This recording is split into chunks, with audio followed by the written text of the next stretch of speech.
Wagwan, what it do? My name is Umoja with a U, and you know that I love you.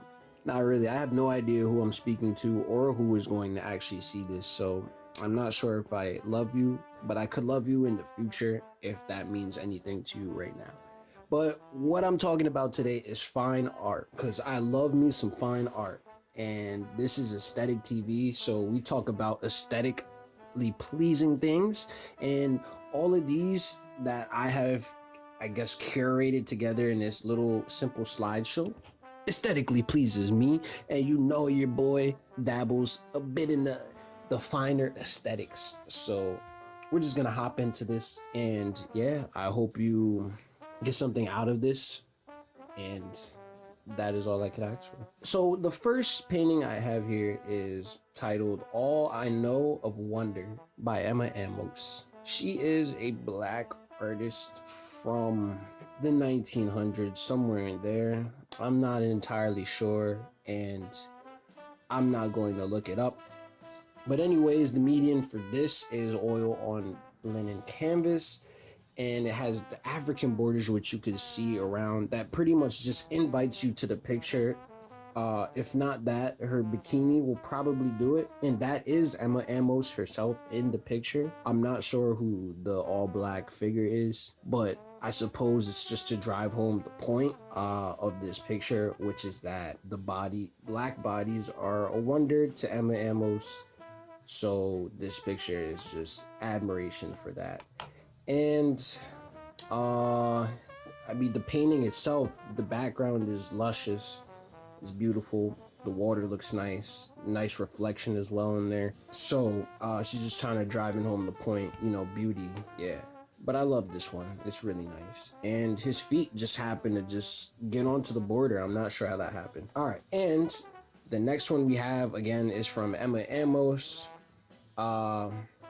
This one is titled Sandy and Her Husband.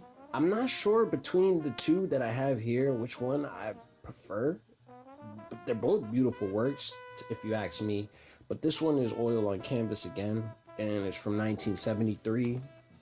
The one before was from 2008, to give you I guess a timeline of, or like seeing how her styles are over the years. But she's still alive. She's like 80 something apparently. But yeah, this one, what really just drove it home for me is that the painting that she features in the background is actually another painting of hers called Flower Sniffer, and that's her in Flower Sniffer, and she's sniffing flowers obviously. But she's also, I'm not even sure if she intended for this, like if she had made Flower Sniffer and then with the intention that it will be featured in this painting as well, because that's pretty crazy. And if it's the other way around, then it's also pretty crazy as well. But yeah, man, I mean, these beautiful colored schemes, the way she's just, I guess, envious sort of, but I don't think she's envious. It's more so she's driving home the point of the last painting, that Black society is like a beautiful thing. You have a black couple here and they're just dancing. They're really into it too. I bet you they're listening to some, I don't even know. Oh man, there's so many songs I could name, but you know they're listening to all of that, the soul classics of the 90s or something. But let me get back into this here. Oh yeah, I wanted to point out the floral in this painting, the perspective of it. So to me, it's that she has beauty from afar and beauty right in front of you, which again, she's touching on this black beauty topic here where it blends, so it's all beautiful in a sense. At least that's how I perceive it. You could definitely give your own take on it, but that's how I think.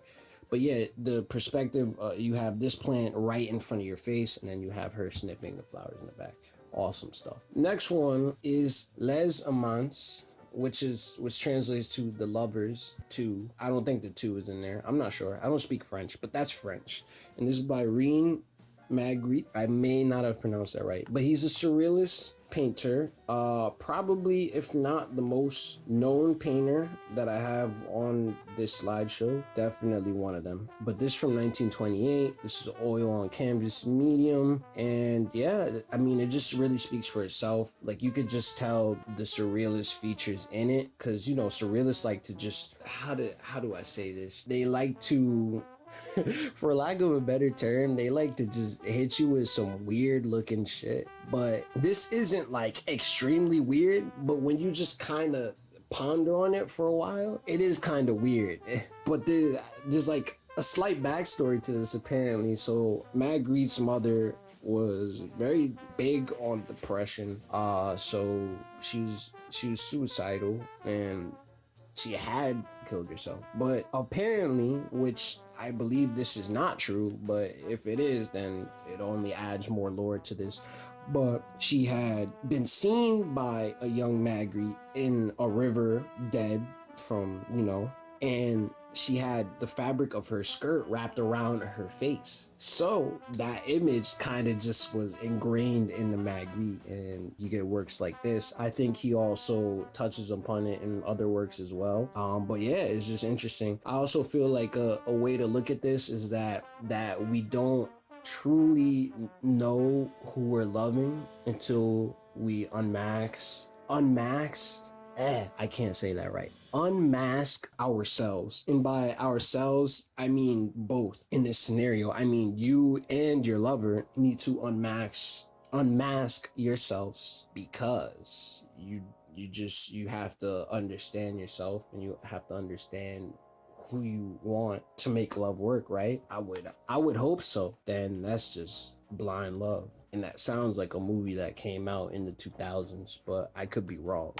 Very well. If not, I'll make that movie. What do we have here? We have Red Shift by Helen Frankenthaler, and she is another one of these popular artists that I have featured here, and she is from the 1900s, as well as everyone before that I mentioned. But yeah, she's an abstract painter, and this is actually the first acrylic that we have on canvas. And there's crayons in here as well, like those splotches, and I think at the bottom as well. Yeah, that's all crayon, which is pretty freaking awesome. Kind of gives me ideas for a couple of paintings that I want to do, but that's besides the point. In this painting though, yeah, there's really unsettling colors in contrast, but yet it's so beautiful. And then that kind of just goes into I think the point here, where our nature is one of drama, chaos, yet there's beauty to that drama and chaos. So while we have some really wild colors on the canvas, it still blends together pretty well. And you see two individuals there. One is kind of walking into what I think is water, and the other is following. I don't know, you could create your own narrative from that. And yeah, also, I guess a fun fact, this painting sold for $302,000. So that's pretty crazy. The Madman by Thomas Couture. Every time I see his name, I always think Courtois. I'm not sure. I just really love saying that name, but it's not that. He's a classical French painter and also an art teacher. He later taught Edward Monet, which is pretty awesome. I didn't even know that, actually. Just found that out today. But this is oil on canvas from the 1800s somewhere. I'm not sure. It's not really dated, unless if it really is. I don't know. I couldn't find it. This one is pretty freaking crazy. Dude, I could probably stare at this man's face for a very long and disturbing amount of time, because it's just that interesting to look at. There's a close-up in the next slide, which I'll just put on it for a little bit. But what can I say about this painting? There's like a really dark presence around, which is kind of interesting, but yet it's so crazy, right? It's so crazy because when we're talking subjects, he's the lightest one in the picture. So it's almost as if the spotlight's on him because he's the madman. But why is he gone mad? I'm not sure. I think it's because this woman who's in the background embracing another woman. Maybe could be her mother or something. I'm not too sure. She could be some like figure from the times, but who knows? Anyways, I think that woman drove him insane, because I won't even say that. People tend to drive other people crazy to the brink of madness. That's what happened to him. But yeah, it's so crazy. Is that he's the madman, but yet he's the lightest subject in the picture, and so the darkness consumed him, but it really didn't. I'm not too sure. It's interesting to just look at. And then here's the close-up of his face. That dude is conflicted, if you ask me. And the red ribbon or something going through his hair, I love that. It's almost like blood. It's almost like a bloody crown and then blood running down the sides. What happened? Whoa. Thomas, what happened to you? Who hurt you? The next one is also pretty unsettling, so to speak, but this is Pauline Bunny. This one I really love, man. It's the only sculpture in here. It's by Sarah Lucas, who's a contemporary British artist. How did I find this? I was watching a show, I think it's called This Is Modern Art. It's from the late 90s. Pretty interesting show if you like art. Put me on to a lot of artists. I had no idea about like Jules Olinsky, Sarah Lucas, some other people, but yeah, this is a sculpture from 1997. Essentially, the idea here is that it's a part of a bigger exhibition that features, I think it's 8 other identical sculptures, but not identical. They're slightly different, especially color, but it's based on snooker ball, which is, I'm not even sure what it is. I guess it's a type of billiards. I have no idea what snooker ball is, but the point is that the black is to represent the black ball in snooker ball, which is the most valuable ball. So in this exhibition, Pauline Bunny would be the most valuable, whatever you would call it in this exhibition. But it's just really decrepit. Like looking at it, it's just screaming sensuality and what's that word? A weird sex symbol. Obviously, it's in a way based off of Playboy. Yeah, I don't really have much else to say on this. I'm rambling a bunch of BS, but it is beautiful. Check it out. And the last but not least, I have by 𝗙𝗃, who is a 3D artist.